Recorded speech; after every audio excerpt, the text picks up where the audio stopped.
Earlier in the day, we've got tough, physical, defensive football. So at night on Saturday, we were due for a whole mess of points.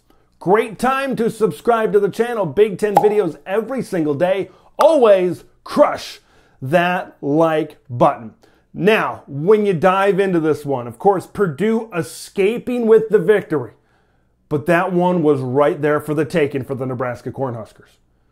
2 plays, 2 throws may have cost Nebraska this football game. Let's talk about it. Okay, the score's 27-20. Casey Thompson overthrows a wide open wide receiver back of the end zone.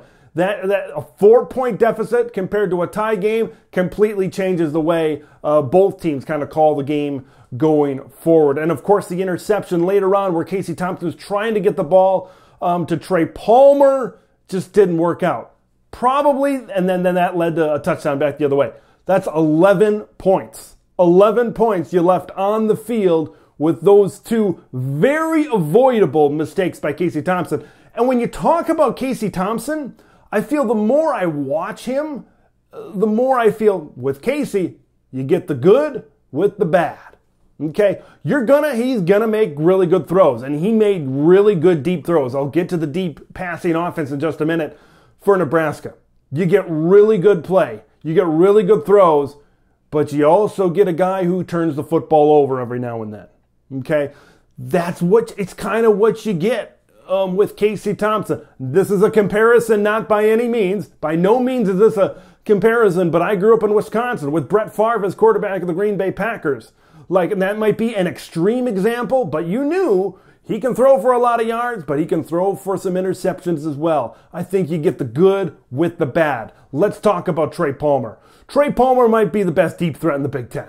It amazed me how he was able to get open continuously down the stretch. Now, that might have something to do with what was happening on the Purdue side of the ball. Chris Jefferson was not able to go in the defensive backfield for the Boilermakers. I think that maybe opened things up because he'd been a guy that had been really good, especially at takeaways, taking the football away via the interception.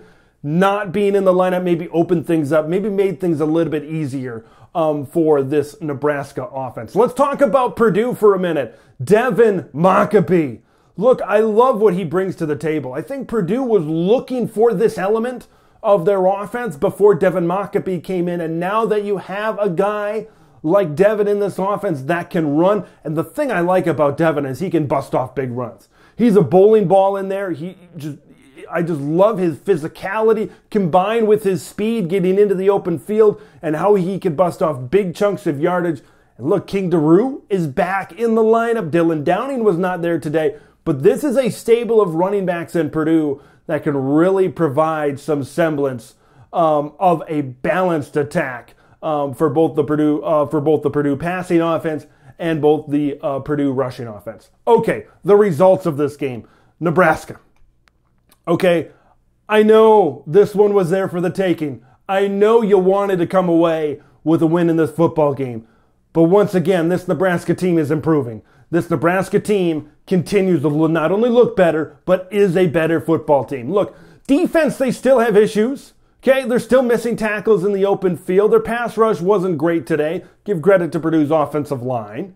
Okay, that's the first thing. Their offensive line still has issues. You've kind of gotten to a point with that Nebraska offensive line where you got what you got right now. And I don't know if you're going to get a whole lot better. Okay, and you don't want to shuffle things up too much. You don't want to bring too much brand new type of stuff, new guys in new places. You don't want to do things like that. I think, and I saw this as the game went along, you almost got to call your offense around your offensive line. You got to get rid of the football quicker. As Casey Thompson, you're going to know, I got to stand in that pocket. I'm going to get hit, and I got to make those throws. Some plays, some drives, I might be, limping off the field. I might be struggling to get off the field, but that's what we got on the offensive line. Maybe get guys moving. Get rid of the football quickly.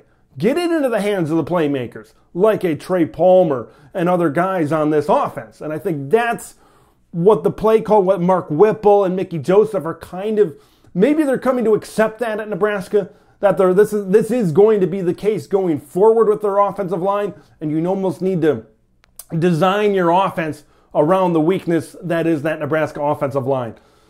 I know you wanted to win this game, Husker fans, but that's a good Purdue team out there.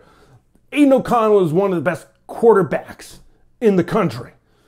Okay? And this team is going to continue to improve. Nebraska is. It's just, how do you fix the missed tackles? How do you fix the offensive line? I think a lot of other issues have been solved, and they continue to get better in other areas. It's just, man, that defense and that offensive line are gaping holes right now and big-time weaknesses for this team. When I look at Purdue, I look at them and Illinois as the two best teams in the Big Ten West right now. And when they play that cannon game down the road, we're going to find out who's the best. Is it going to be Purdue's offense? Is it going to be Illinois' defense? How's that one all going to shake out? But man, this game was entertaining. I loved watching this football game from start to finish. Look, we've seen a lot in the Big Ten. We've seen a lot of physical. We've seen a lot of defensive football. You know, Michigan and Illinois right now are playing really good football, but we need some variety, and we need some offense back and forth every now and then, and that is exactly what this game brought. Want to hear what you guys thought of this game. Future for Nebraska, future for Purdue. Like me, do you think Purdue right now is one of the best teams in the Big Ten West, or do you think it's somebody else? Can Nebraska rebound from this and maybe pull off a few upsets down the road? Let me know your thoughts. Comment below. I'm Big Ten Ted. Make sure you subscribe to the channel. I'm Big Ten Ted, and we'll see you in the next one.